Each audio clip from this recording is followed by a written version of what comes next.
Nilavan TV செய்திகளுக்காக செய்தி வாசிப்பவர் லட்சுமி. உச்ச நீதிமன்ற நீதிபதி அவமதிப்பு கண்டித்து அரக்கோணத்தில் ஆர்ப்பாட்டம். உச்ச நீதிமன்ற நீதிபதி மீதான அவமதிப்பை கண்டித்து அரக்கோணத்தில் அனைத்து சமூக அமைப்பு சார்பில் காவல் நிலையம் எதிரே ஆர்ப்பாட்டம் நடைபெற்றது. இந்த ஆர்ப்பாட்டத்திற்கு இளஞ்செழியன் தலைமை தாங்கினார்.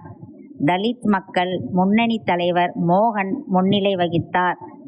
SC/ST கூட்டமைப்பு பொதுச் செயலாளர் நைனா மாசிலாமணி கண்டனம் உரையாற்றினார்.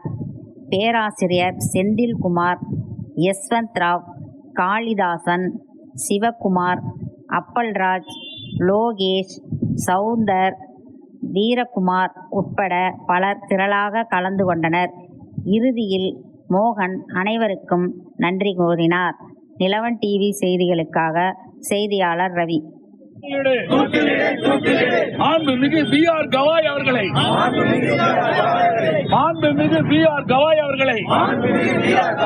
இந்திய நடுவண் அரசின்